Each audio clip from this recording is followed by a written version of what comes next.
Hi everyone, I hope you're all doing great today. Okay, so in the next 48 hours, Malawians will head to the polls to elect a new president. Now, here are my final thoughts on this upcoming election, this all-important upcoming election. You see, something very strange happened to me the first time I visited Malawi. I showed up in Malawi, I think it was about 5 years ago, when my host decided to conduct me around the capital city and just, the usual thing, show you around some historical sites and monuments and all of that. Now, there was this particular monument we arrived at in the capital city, and I had an experience I will never forget. It's never happened to me in all my travels abroad. As soon as we got to the foot or the base of this monument, there was this incredible amount of dark energy. Very toxic, very repulsive, very, very discomforting dark energy that overwhelmed me and made me very uncomfortable. So I quickly turned to my guest, and my host rather, and I said, "What do you know about this monument?" And she told me the little that she knew about the monument. And I was like, "Do you know all these things that have given me a lot of worry and bother about Malawi being so backward and so relegated and so isolated? I feel like I can easily trace that problem, which I've always known to be a very deep, dark spiritual problem, to this particular monument." And when I said that, she screamed and said, "Do you know you're not the only one who has been here?" And said exactly the same thing. That was when it dawned on me that before anybody can pull Malawi out of this conundrum of backwardness, that such a person must be completely sold out to God. And this was the reason I was very ecstatic the moment I heard that Chakwera had won an election and was going to become president. Immediately I screamed and I said to myself, yes, the deliverance is about to happen. Malawi is about to shine. I was wrong. And I don't want to go over what happened to Chakwera because honestly, hopes were so high. My expectations were so high, and I'm not alone. But none of all those things we expected happened, because this is not a battle for feeble-minded people. This is a battle for tough people. You have to be naturally strong, and then you have to be spiritually potent to be able to deal with what is in Malawi. Malawi is not suffering from political relegation or geographical relegation and isolation. No, it's a spiritual problem. Something happened. Somebody somewhere at some time in history made a covenant that left that country the way it is. Of course, I'm not trying to be unnecessarily over spiritual about this, because I know that most African countries are going through hell in the hands of former colonial powers, and we're dealing with neocolonialism in Africa. This is not that situation. I know that. If you follow me, I've spoken extensively on these things.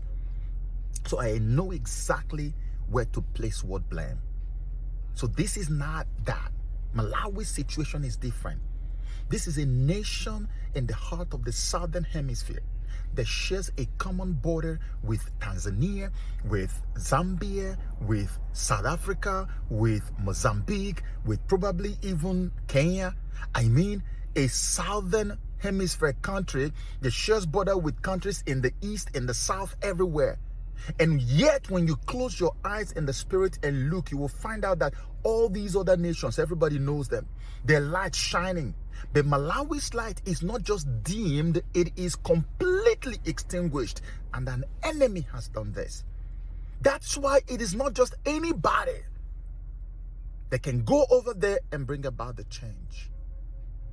Malawi is supposed to be a superstar today, yet when you mention it to people, they be like, what is that? Who is that? They don't even know if it's the name of a person or the name of a place.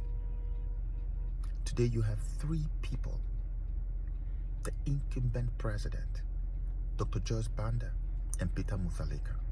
The incumbent has has lost it. People don't like him anymore. Nobody wants to see him come back to power. Peter Mutharika, despite whatever you think about him, whether he has some good to him or bad to him, the point is that anybody that is thrown up right now, people will say, well, I don't care as long as this man in power lives. But the point I want you to look at with Peter is not even about his personal shortcomings, because everybody has shortcomings. It is about his age. Africa has had its fair share of these old presidents who end up having to do nothing when they get to power other than just take care of their health. You saw the one that happened in South Sudan. The man was literally peeing in his own pants while a parade was going on. You see what is happening in Cameroon. The guy is so old that almost 85 to 90% of his presidency is spent traveling abroad to go and keep himself healthy. You see Nigeria. We can hardly see our president in the country. He's always abroad, all related to his health as well. Why would a nation like Malawi that needs such a massive revolution at this stage in its life be going for a man who is 85 years old, Peter Mutharika? Do you know why President Joe Biden was asked not to run? It was because he was 80. He wasn't even as old as Peter Mutharika is now, but they said he was too old to run. President Donald J. Trump, who is now the President of the United States of America, was 78 years old. 78 last year in 2024 when he ran and won. He's 79 today. Joyce Banda, Dr. Joyce Banda, is 75 years old, even younger than Trump was when he contested in 2024 and won. You can easily tell that this woman is a tigress. Check her record since she left power.